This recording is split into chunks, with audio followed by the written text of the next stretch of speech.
I am Abhishek. Welcome to my YouTube channel the ocean of shiksha. तो आज जो हम वीडियो डिस्कस करेंगे वो क्लास 9th का जो चैप्टर 2 है, यानी कि कॉन्स्टिट्यूशनल डिजाइन, उसको हम डिस्कस करेंगे। यानी कि जो कॉन्स्टिट्यूशन डिजाइन किया गया है, हम इसमें दो कंट्री का एग्जांपल लेकर के समझने की कोशिश करेंगे। तो सबसे पहला जो कंट्री होगा वो अपना भारत होगा, यानी कि इंडिया, और दूसरा जो हमारा साउथ अफ्रीका है, साउथ अफ्रीका। इन दो कंट्री के एग्जाम्पल को लेकर देखते हुए हम ये समझने की कोशिश करेंगे कि आखिर जो कॉन्स्टिट्यूशन डिजाइन किया गया था वो किस तरीके से कॉन्स्टिट्यूशन डिजाइन किया गया, और किस तरीके से हमारे कॉन्स्टिट्यूशन में जो भी प्रावधान रखे गए हैं वो सब हिस्ट्री से रिलेटेड जो भी रखा गया था। जैसे कि हम बात करें कि हिस्ट्री, जब हमने फ्रीडम फाइटर के लिए, अपने फ्रीडम के लिए जो भी स्ट्रगल किया था, उससे सीख लेते हुए हमने अपने संविधान में क्या क्या रखा, कौन सी व्यवस्था अपनाने की कोशिश की कि हमारी कंट्री में किस तरीके की सरकार चुनी जाएगी, हमारे संविधान में क्या क्या अधिकार रहेगा लोगों के लिए, और हमारे संविधान से जो भी रिलेटेड चीजें हैं, जो भी उसके फीचर्स हैं, जो भी हमारे कॉन्स्टिट्यूशन में लिखे गए हैं, वो सब आज हम इस वीडियो में डिस्कस करेंगे।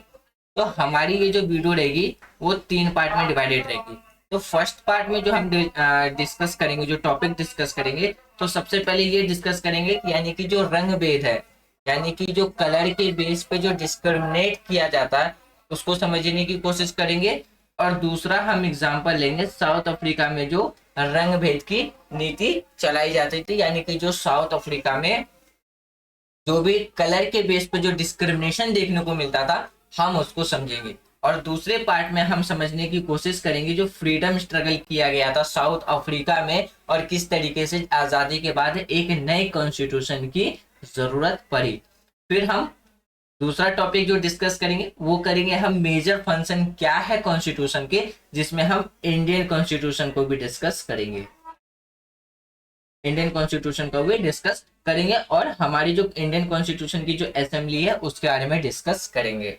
यानी कि जो हमारा ये चैप्टर 2 है कॉन्स्टिट्यूशनल डिजाइन, इसमें हम सबसे पहले जो कलर के बेस पे जो डिस्क्रिमिनेशन देखने को मिलता है उसके बारे में समझेंगे, साउथ अफ्रीका के को बेस बना करके। यानी कि हम साउथ अफ्रीका में जो भी स्ट्रगल किए गए थे इंडिपेंडेंस को लेकर के, उसके बेस पे हम क्या समझने की कोशिश करेंगे कि ये जो कलर डिस्क्रिमिनेशन है उसको समझने की कोशिश हम करेंगे। फिर ये समझेंगे कि साउथ अफ्रीका में जो नेल्सन मंडेला के द्वारा जो भी स्ट्रगल किया गया था, किस तरीके से उन्होंने यूरोपीय कंट्री के द्वारा अगेंस्ट में जाकर के उन्होंने जो कलर डिस्क्रिमिनेशन किया जाता था उनकी कंट्री में, साउथ अफ्रीका में जो कलर डिस्क्रिमिनेशन किया जाता था, तो वो हम समझेंगे, और किस तरीके से इन्होंने इस कलर डिस्क्रिमिनेशन को खत्म करने के लिए अपनी लाइफ में स्ट्रगल किया। तो चलिए स्टार्ट करते हैं हम अपना आज का डिस्कशन, जिसमें आज हम 2 टॉपिक डिस्कस करेंगे। पहला है कलर भेद, यानी कि रंग भेद, जो कि कलर के बेस पे डिस्क्रिमिनेशन किया जाता था, और दूसरा किस तरीके से साउथ अफ्रीका में हमें कलर डिस्क्रिमिनेशन देखने को मिलता है। तो उससे पहले आज हम अपना टॉपिक स्टार्ट करने से पहले ये समझते हैं कि कॉन्स्टिट्यूशन आखिर कहते किसे हैं। जब भी हमारे माइंड में बात आती है कि कॉन्स्टिट्यूशन, हर एक कंट्री का अपना एक कॉन्स्टिट्यूशन है। हमने ऑलरेडी डिस्कस किया है कि जो कॉन्स्टिट्यूशन है उसको क्या है, तो 2 पार्ट में डिवाइड कर रखा है। एक है रिटन कॉन्स्टिट्यूशन और दूसरा एक अनरिटन कॉन्स्टिट्यूशन। तो आखिर कॉन्स्टिट्यूशन तो हर एक कंट्री का अपना अपना संविधान है। तो आखिर कॉन्स्टिट्यूशन कहते किसे हैं, तो सबसे पहले हम उसका मीनिंग समझते हैं, कॉन्स्टिट्यूशन का डेफिनेशन समझते हैं। तो कॉन्स्टिट्यूशन का मतलब होता है एक ऐसा रिटन या अनरिटन बुक जो कि क्या करता हो, पब्लिक को सरकार से जोड़ने का काम करता हो, या सरकार किस दायरे में काम करेगी जब इसके बारे में बताए, वो क्या होता है, वो हमारा कॉन्स्टिट्यूशन होता है। जैसे कि a constitution is a book of written rules that the people living in a country follow collectively. इसका मतलब होता है कि संविधान एक ऐसा लिखा हुआ किताब है जिसको वह जनता मानती है जिस कंट्री में वो रहती है। इसीलिए हर एक कंट्री का अपना क्या होता है, कॉन्स्टिट्यूशन होता है। यानी अगर एग्जाम्पल के तौर पे हम अपने कॉन्स्टिट्यूशन की बात करें तो कहा जाता है कि इंडिया का जो कॉन्स्टिट्यूशन है वो वर्ल्ड का सबसे लॉन्गेस्ट और रिटन कॉन्स्टिट्यूशन है, रिटन कॉन्स्टिट्यूशन है और सबसे लंबा संविधान है। ऐसा इसलिए कहा जाता है क्योंकि हमारे कॉन्स्टिट्यूशन में ऐसे बहुत से रूल्स लिखे हुए हैं, बहुत से ऐसे राइट्स दिए गए पीपल्स को, बहुत से ऐसे फंडामेंटल ड्यूटीज दिए गए जो कि यहाँ हमारी कंट्री की पब्लिक क्या करती है तो उसको फॉलो करती है और हमारी गवर्नमेंट भी फॉलो करती है। तो उस बुक को कहते हैं हम कॉन्स्टिट्यूशन, यानी कि एक ऐसा बुक जो ये डिसाइड करता हो कि सरकार की लिमिटेशन, यानी कि सरकार किस हद तक काम कर सकती है, पब्लिक के पास क्या राइट्स हैं, पब्लिक की क्या ड्यूटीज है, गवर्नमेंट की क्या ड्यूटीज है, वो सब जिस बुक में डिफाइन किया गया हो उस बुक को कहते हैं हम कॉन्स्टिट्यूशन। और कॉन्स्टिट्यूशन सिर्फ डिफाइन करने का ही काम नहीं करती है, सिर्फ राइट्स देने का काम नहीं करती है, सिर्फ फंडामेंटल ड्यूटीज देने का ही काम नहीं करती है, जबकि कॉन्स्टिट्यूशन क्या करती है तो एक पीपल को गवर्नमेंट से भी कनेक्ट करने का काम करती है, कनेक्ट करने का काम करती है। फिर चाहे वो किसी भी कंट्री का कॉन्स्टिट्यूशन क्यों ना हो, यदि हम चाइना या पाकिस्तान की भी बात करें तो वहां पे भी ये जो कॉन्स्टिट्यूशन है वो यही काम करता है। बस फर्क इतना हो जाता है कि अगर हम पाकिस्तान की बात करें तो पाकिस्तान की बात करें तो वहां पे अगर हम सुप्रीम माने तो वहां पे सुप्रीम किसको माना जाता है तो वहां में रिलीजियस को सुप्रीम माना जाता है। और अगर हम अपनी कंट्री की बात करें तो हमारी कंट्री में सुप्रीम किसको माना जाता है तो कॉन्स्टिट्यूशन को, यानी कि कॉन्स्टिट्यूशन से बड़ा ना तो कोई धर्म है और ना ही कुछ है। तो हम सबसे पहले सुप्रीम किसको मानते हैं तो कॉन्स्टिट्यूशन को मानते हैं। तो ये इसे हम कहते हैं कॉन्स्टिट्यूशन, यानी कि एक ऐसा किताब जो कि हमारे अधिकार भी बताए, हमारे कर्तव्य क्या है वो भी बताए, सरकार की लिमिटेशन क्या है और सरकार किस हद तक काम करेगी, सरकार की क्या पावर है वो जो डिफाइन की जाती है। तो जिस किताब में इसका डिफाइन किया गया है एक रिटर्न के रूप में या एक डॉक्यूमेंट के रूप में, वो हमारे लिए क्या है एक तरीके का कॉन्स्टिट्यूशन यानी कि संविधान है।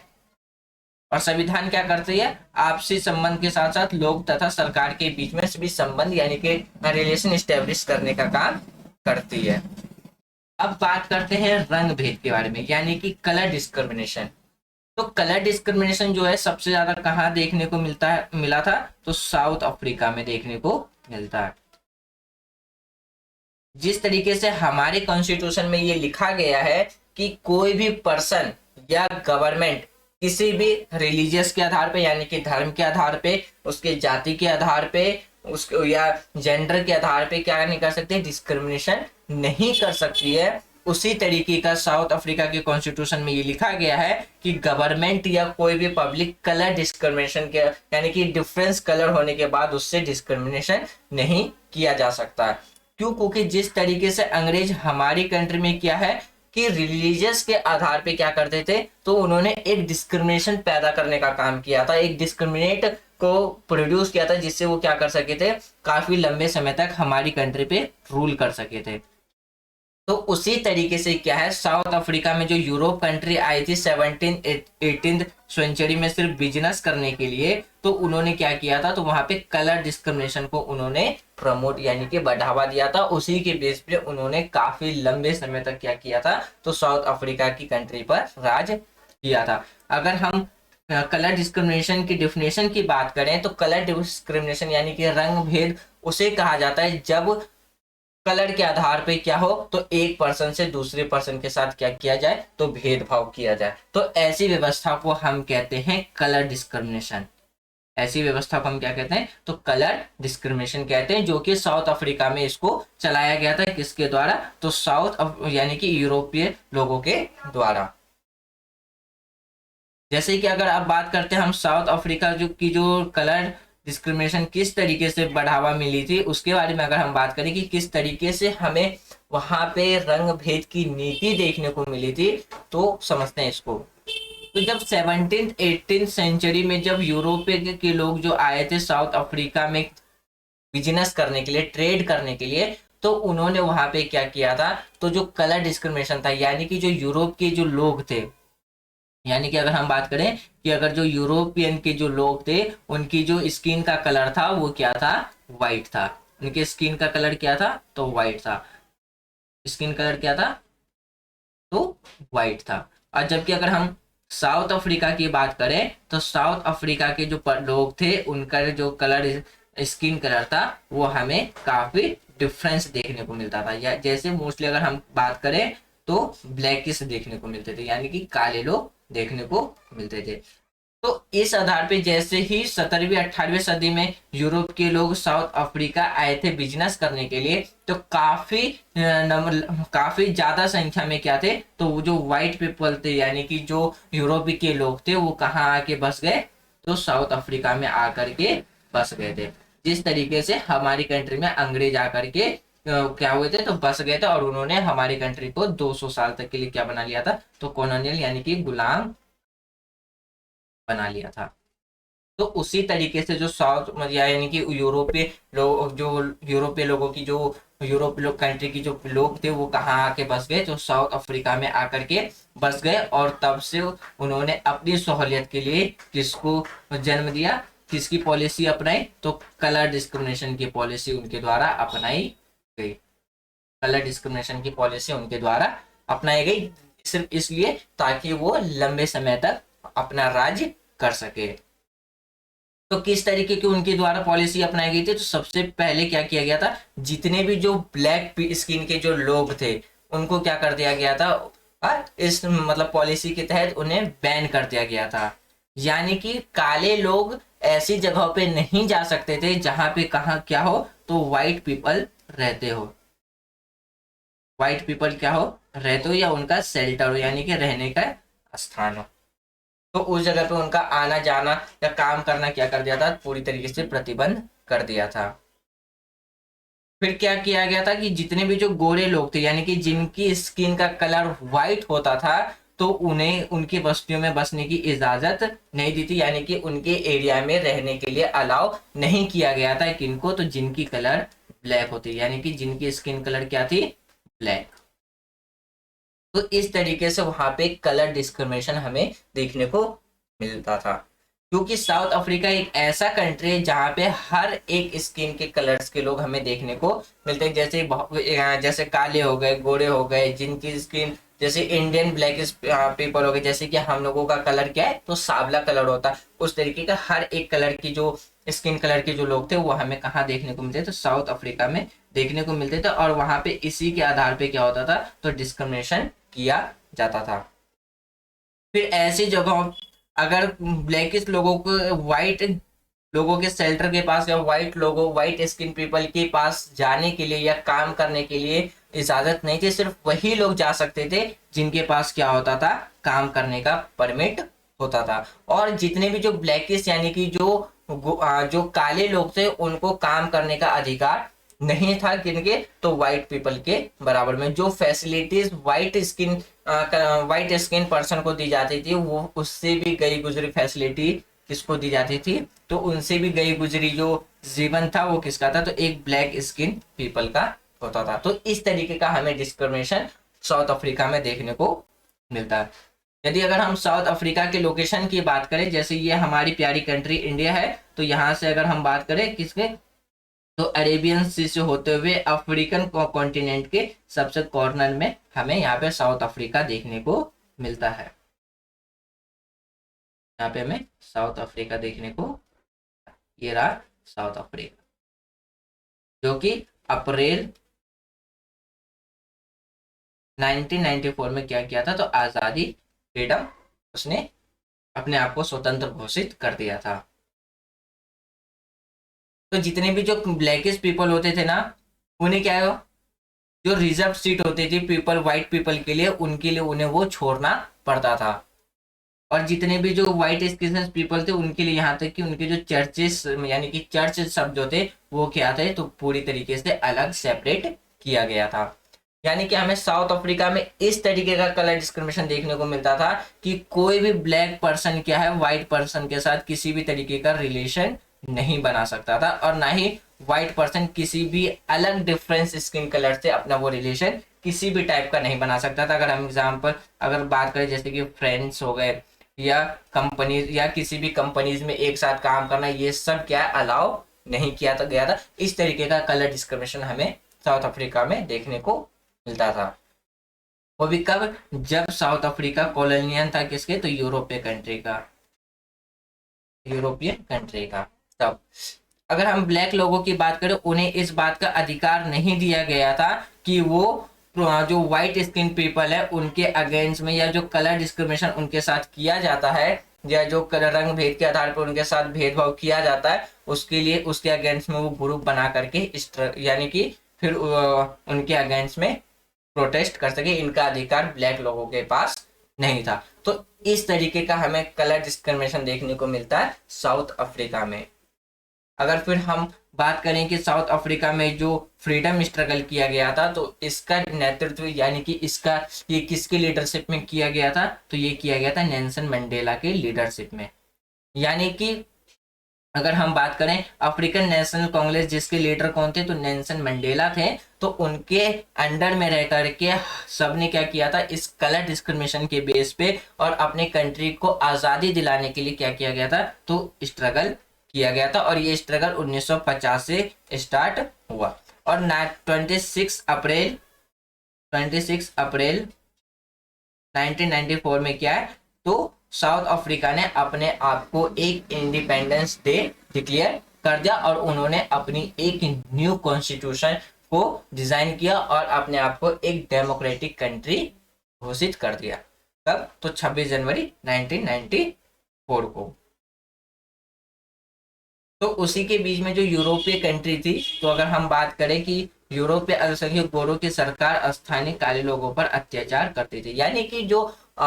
माइनॉरिटीज के रूप में आए थे, सिर्फ ट्रेड के रूप में जो यूरोपियन आए थे, वो क्या करते थे, जितने भी जो ब्लैकिश पीपल थे साउथ अफ्रीका में, तो उनपे काफी ज्यादा उन्हें क्या किया जाता था, अपोज यानी कि सप्रेस किया जाता था, उनके साथ डिस्क्रिमिनेट किया जाता था, उनके साथ दुर्व्यवहार किया जाता था वहां की गवर्नमेंट। यानी कि वहां की गवर्नमेंट किनके हाथों में थी, तो यूरोपियन लोगों के हाथों में थी, जो कि सिर्फ एक ट्रेड करने आए थे और उन्होंने पूरी कंट्री को ही अपना क्या बना लिया था, तो कॉलोनियल यानी कि अपना गुलाम बना लिया। जो नेल्सन मंडेला थे, उन्होंने जब इस कलर डिस्क्रिमिनेशन के अगेंस्ट में आवाजें उठाई, जब प्रोटेस्ट करना शुरू किया, तो वहां की गवर्नमेंट ने उन्हें क्या किया था, तो